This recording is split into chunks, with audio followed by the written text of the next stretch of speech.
not alone. I have friends to go to when I need it, and my family is always there for me. They would be there for me if one of my family members died. They would be there for me if I were having a mental breakdown. They were there for me when I got pregnant. My friend was there for me when she got both those pregnancy tests for me, when I walked into the library bathroom with her in the middle of reading period and wanted her to make sure the tests were positive. I told her I had to keep the baby as we walked back from the library discussing the new life inside me. My mom was there for me when I called her on the phone and told her I was pregnant. When I told her I had to keep the baby. When I reminded her that I had stood outside of Planned Parenthoods and attended the March for Life as a leader of the Fighting for Life Club all 4 years of high school. My friend was there for me when I had to tell the father. As we walked into the father's room, only to know I was about to shatter his entire world, and I didn't know how to tell him. When the father asked me if I was pregnant, and I said, yes. And then he thought I was kidding. When the father asked me if I thought the baby was actually his, and as I walked down the stairs and told my friend that all I wanted to do was fall down the bed, I knew I couldn't.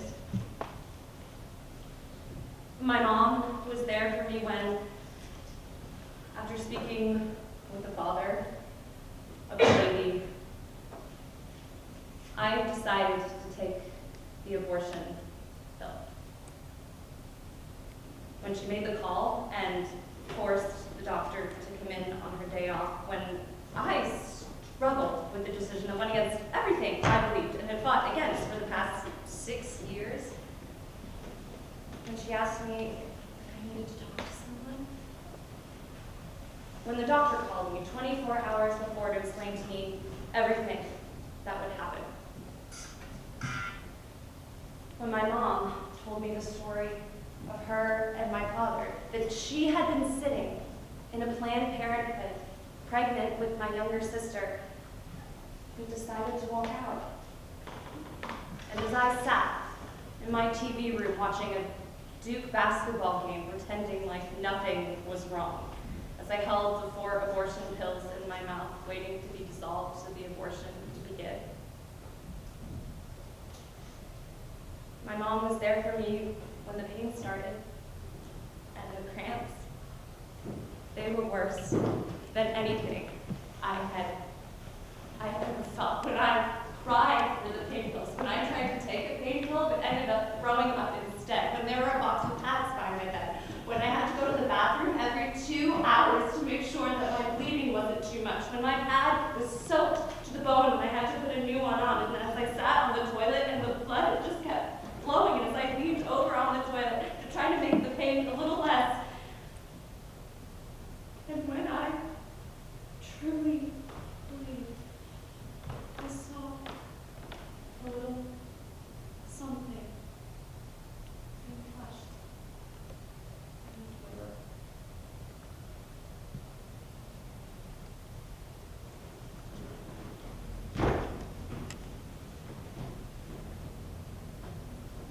My mom was there for me the next day when it was all over.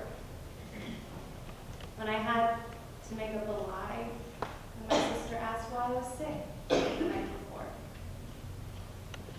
When I had to get a second ultrasound to make sure my uterus was healing correctly, and as I went back to school, a black hole in my heart. My therapist was there for me as I spent multiple sessions trying to get rid of guilt. When I told her I couldn't talk to the father, because I hated him. When I explained my religious conflict, how I wanted to tell someone but was afraid I'd lose my leadership roles at the Catholic Center. When I tried to find meaningful relationships with other people.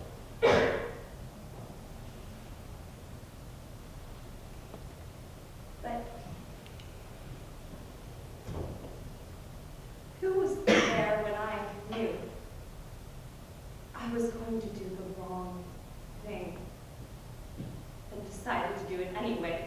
Who was there to tell me I could take care of a baby? Who was there to tell me they would support me no matter what? Who was there when I missed my baby? Or who was there as I tried to hold back the tears as I sat in church and watched little kids with their mothers? Who was there to tell me it was okay to cry? Who was there when I wanted to drown my sorrows in alcohol? Who was there when I wanted to hurt myself? Who was there when I recounted the moment I got pregnant? Who was there when I was too afraid to ask the Father if he had come in me? Who was there to comfort me when I asked one of my best friends how my baby's father